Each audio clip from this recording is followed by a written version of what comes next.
इस वीडियो में हम रिसर्च गैप के कॉन्सेप्ट को स्टडी करेंगे कि रिसर्च गैप क्या होता है, रिसर्च गैप को कैसे और कहां से आइडेंटिफाई कर सकते हैं।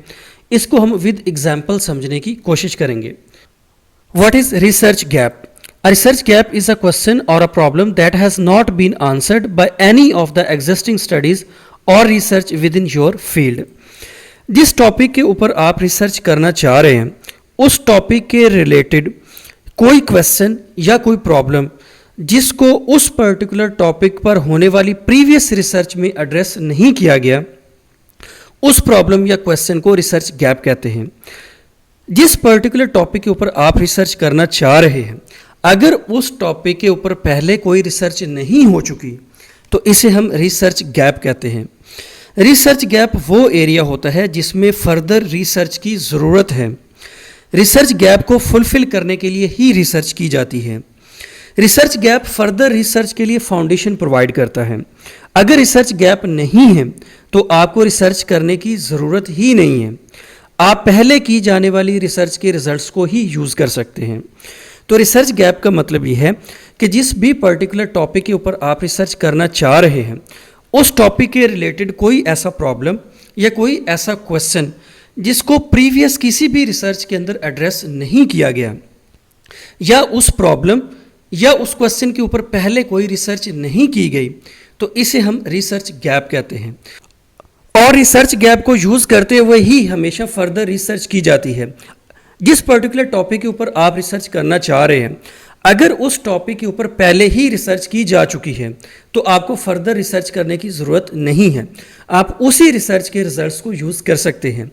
लेकिन अगर जो प्रीवियस रिसर्च की गई है, अगर उनके अंदर कोई ऐसा पर्टिकुलर प्रॉब्लम था या कोई ऐसा रिसर्च क्वेश्चन था जिसको एड्रेस नहीं किया गया, तो उसी को आप as a research gap use करते हुए फर्दर रिसर्च कर सकते हैं। तो रिसर्च गैप एक फाउंडेशन प्रोवाइड करता है रिसर्चर को, जिसकी बेस पे वो अपनी रिसर्च को कंडक्ट करता है और इस रिसर्च गैप को फुलफिल करने की कोशिश करता है।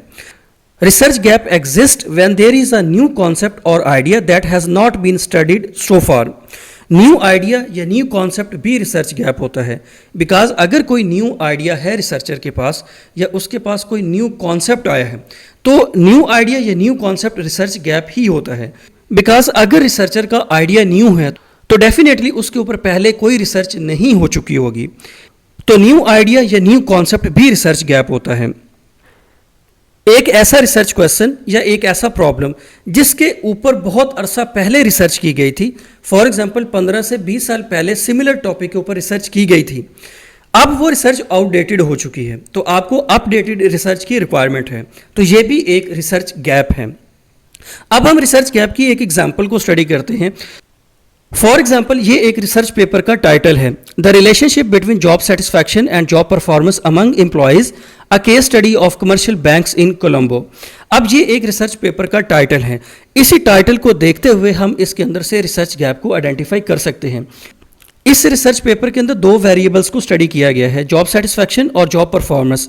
यहाँ पे आप थर्ड वेरिएबल को भी ऐड कर सकते हैं, फॉर एग्जाम्पल कमिटमेंट है या मोटिवेशन है। तो ये भी एक रिसर्च गैप है कि इस पर्टिकुलर रिसर्च पेपर के अंदर सिर्फ और सिर्फ दो वेरिएबल्स को स्टडी किया गया था। सिमिलर रिसर्च के अंदर अगर आप किसी न्यू वेरिएबल को ऐड कर देते हैं तो ये भी रिसर्च गैप बन जाता है।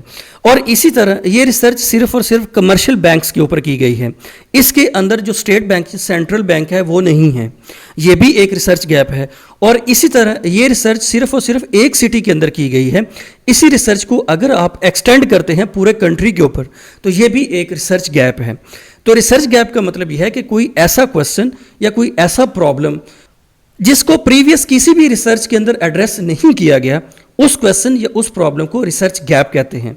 अब रिसर्च गैप को कैसे और कहां से आइडेंटिफाई कर सकते हैं? डिफरेंट आर्टिकल्स या डिफरेंट रिसर्च पेपर्स को स्टडी करके हम रिसर्च गैप को आइडेंटिफाई कर सकते हैं।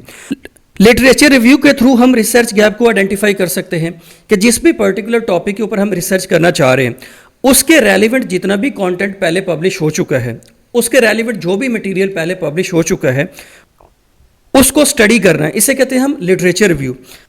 तो लिटरेचर रिव्यू के थ्रू हम रिसर्च गैप को आइडेंटिफाई कर सकते हैं।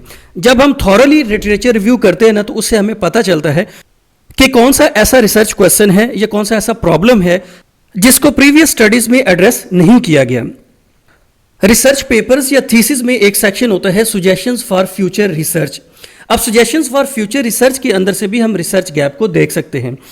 Limitations of research, research paper के अंदर आमतौर पर लिमिटेशंस का भी एक सेक्शन होता है जो कि रिसर्च की लिमिटेशंस को बताता है।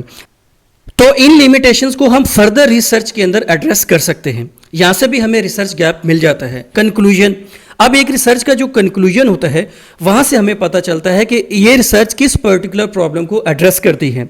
अगर उसके अंदर वो प्रॉब्लम एड्रेस नहीं हो रहा जिसके ऊपर हम रिसर्च करना चाह रहे हैं तो यहां से भी हमें रिसर्च गैप मिल जाता है। रेफरेंसेस लिस्ट और साइटेशन से भी हमें रिसर्च गैप मिल जाता है। रिसर्च पेपर्स या थीसिस का लास्ट सेक्शन होता है रेफरेंसेस। जब हम रेफरेंसेस लिस्ट को देखते हैं ना तो वहां से भी हमें पता चल जाता है कि इस पर्टिकुलर टॉपिक के ऊपर पहले किस तरह की रिसर्च हो चुकी है, कौन सी रिसर्च होना बाकी है। तो यहां से भी हमें रिसर्च गैप मिल सकता है। यूनिवर्सिटीज या कॉलेजेस में जब स्टूडेंट्स रिसर्च करते हैं तो उनको उनका सुपरवाइजर भी रिसर्च गैप के बारे में गाइड कर सकता है। तो सुपरवाइजर की एडवाइस भी रिसर्च गैप को आइडेंटिफाई करने में हेल्प करती है। I hope you understand my point. Please subscribe my channel. Thank you very much.